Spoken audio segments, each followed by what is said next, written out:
Growing up, I've watched many animated movies and television series. These shows often showcased animated characters in some form of romantic relationship. These relationships would be comprised of a man and a woman or a young man and a young lady. Only recently was I hit with the shocking reality that these romantic couples are actually made up of persons who were of the same race or the same ethnicity. This led me to begin to question and really look into my supposition. After examining the most popular animated relationships, it was evident that interracial couples did not hold a place in children's media. Sleeping Beauty was a Caucasian female who got her Caucasian prince. Jasmine was a brown female who got her brown prince, Aladdin. Mulan was a Chinese princess who joined the army and found herself a Chinese prince. Even the most recent Princess Tiana, who is an African American princess from New Orleans, found herself an African American prince. My question is, why is there a lack of interracial couples being illustrated or showcased in children's shows?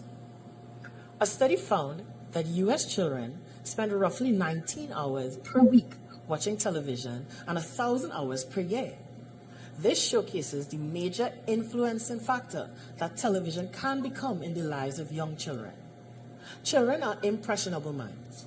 Thus, these images they see being portrayed on the shows that they are most interested in would implant subliminal messages into their mental psyche. The social learning theory views television as a primary influence in the development of children's socialization skills. Thus, it is evident that the images we portray in children's media will affect the way they interact with others. These images will dictate what they view as socially acceptable. It will shape what they deem as normal.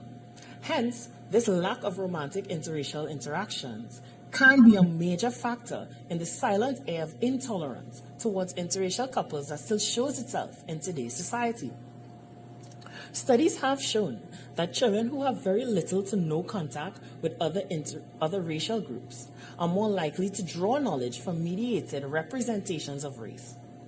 The cultivation theory also suggested that major television viewing can cause younger viewers to deem the images that they see being portrayed on the television as the real world. In this way, repeated exposure to certain images and ideologies become persuasive elements to younger viewers. It ultimately reaches a stage where it affects the beliefs and values that these children formulate about society. Thus, the lack of black and white, Asian and brown, white and Asian, and all the different mixtures of interracial couples that exist plays a major role in the tolerance level we see in today's society. Increasing these depictions of these mixed couples in children's media will provide a more realistic, holistic viewing of the world today to the younger generation. They will thus grow up being exposed to what already exists in the real world. They will be accustomed to seeing interracial couples and become more open and accepting to them. This acceptance is a major factor in the world progressing and will aid in providing major strides to reducing incidents of racism and racial tension. Overall, I believe there is a dire need for greater diversity among children's animation in terms of romantic relationships.